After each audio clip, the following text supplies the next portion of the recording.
এই যে তিস্তা মহাপরিকল্পনা বাস্তবায়ন এটা আসলে আমাদের জন্য কতটা জরুরি এবং এর ক্ষেত্রে চীনের সাথে আমাদের যোগাযোগটা আসলে কিভাবে রক্ষা করা দরকার? আমি ব্যক্তিগতভাবে মনে করি হ্যাঁ, এটা হয়তো সরকারের নিজস্ব হয়তো চিন্তা ভাবনা থাকতে পারে এবং আগে থেকেও তো আমরা দেখতে পেয়েছি যে আসলে চীন এবং এই মহাপরিকল্পনা কিন্তু শেখ হাসিনার আমল থেকেই কিন্তু এটা আলোচিত হয়ে আসছে। হ্যাঁ, আলোচিত হয়েছে কিন্তু কোনো কিছু হয়নি, এর তো বাস্তবতা। এবং বাংলাদেশ তো সবসময় আমি যেটা বলেছি যে সবসময় একটা স্পর্শকাতর বিষয়গুলো নিয়ে আসলে তাড়াহুড়া তো বাংলাদেশ এমনিতে করে না, অতীত দেখেছি আমরা। তো সেই জায়গাতে হয়তো এই তিস্তাকে নিয়ে আমার ধারণা যে ডিপ্লোম্যাটিক লেভেলে কিছুটা মানে খুব কিছুটা আমি বলবো না, যে ভালো কমিউনিকেশন থাকা উচিত ভারতের সাথে। তার কারণ আজকে এই সরকার আছে, কালকে অন্য সরকার আসবে, কিন্তু বাংলাদেশ তো থাকবে। সুতরাং বাংলাদেশ কোনো ঝুঁকির মধ্যে যাতে না পড়ে সেটাই সবচেয়ে বড় বিষয় আর কি। যে ছোটোখাটো বিষয় নিয়ে অনেক সময় অনেক বড় কিন্তু এটা বিরোধ তৈরি হয়, তো সেগুলো আমি মনে করি যে একটু মানে অ্যাভয়েড করাই উচিত। তো এই কারণেই আমরা ইজিলি অন্য কোনোভাবে আর কি এটা কমিউনিকেশন করতে পারি, এটা একটা বিষয়।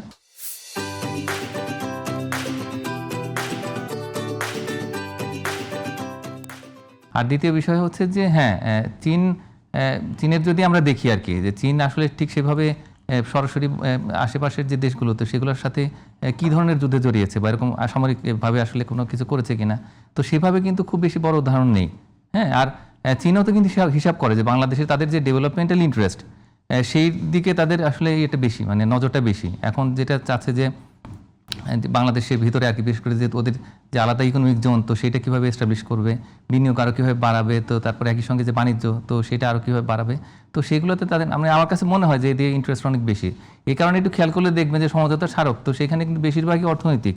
হ্যাঁ, তো ওরাও চিন্তা করবে যে ঠিক আছে। এবং সাধারণভাবে বলা হয় যে চীন আধিপত্যবাদী নয়, তারা অভ্যন্তরীণ রাজনৈতিক হস্তক্ষেপ করে না, কিন্তু তাদের সাথে বাণিজ্যর তো কিছু শঙ্কাও তো রয়েছে। যেমন আমাদের বলা হয় যে তারা আসলে ঋণের ফাঁদে ফেলে অনেক কিছু আদায় করে নেয়।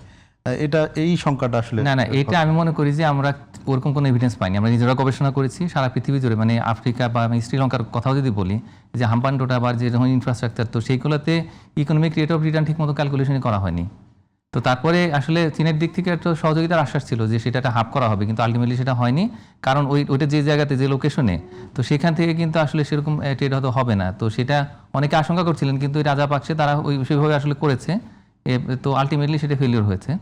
আর ওইখানে যেটা হয়েছে যে আসলে তো এটা ভিন্ন একটা কনটেক্সট ছিল, যে ওখানে তারা রেভিনিউ কালেক্ট করেনি, তার ফলে আস্তে আস্তে ওইটা একটা মানে অনেকটাই ব্যাংকরাপ্ট একটা স্টেট, মানে পৃথিবীর একটা প্রথম উদাহরণ যেরকম দেখা গেছে। তো এখন ওইটাকে বললে তো হবে না যে এটা ডেট ট্র্যাপ আছে। বাংলাদেশের ক্ষেত্রে যেরকম একটা বিষয় আছে যে তাদের কাছে যে ঋণ নিচ্ছে, তো সেটা দিয়ে ডেট ট্র্যাপ হওয়ার কোনো সুযোগই নেই। তার কারণ এই মুহূর্তে এখন যদি দেশি বিদেশি দুটো ঋণের কথাও চিন্তা করি, তাহলে সেক্ষেত্রে 40% মতো, যেটা সাস্টেনেবিলিটির যে কন্ডিশন সেটা বলে আর কি, যে এখন একটা বর্ডার লাইন আছে। কিন্তু আলটিমেটলি জাপানের ক্ষেত্রে দেখা গেছে যে এই মানে ডেট জিডিপি রেশিও সেটা 100% ক্রস করে গেছে। তো এগুলো আসলে কোনো বড় বিষয় নয়। তো এই ডেট ট্র্যাপেরটা এটা আমি মনে করি যে একেবারেই মানে এক ধরনের প্রোপাগান্ডা, তো সেটা হওয়ার সম্ভাবনা নেই। তবে একটা বিষয় হচ্ছে যে সমস্ত মেগা প্রকল্পগুলো হবে, যেটা 20টা প্রকল্প চিহ্নিত করা হয়েছে, তো সেইগুলো যদি আমরা বাস্তবায়ন করি যে ধাপে ধাপে, তাহলে সেই ক্ষেত্রে ডেট বার্ডেন কতটুকু হবে, তো সেগুলো নিয়ে নিশ্চয়ই চিন্তা করবো। এবং একই সঙ্গে ইকোনমিক রিটার্নটা যদি আমরা মানে কারেক্টলি ক্যালকুলেট করতে পারি, হোপফুলি এটা কোনো বড় কোনো সমস্যা হবে না।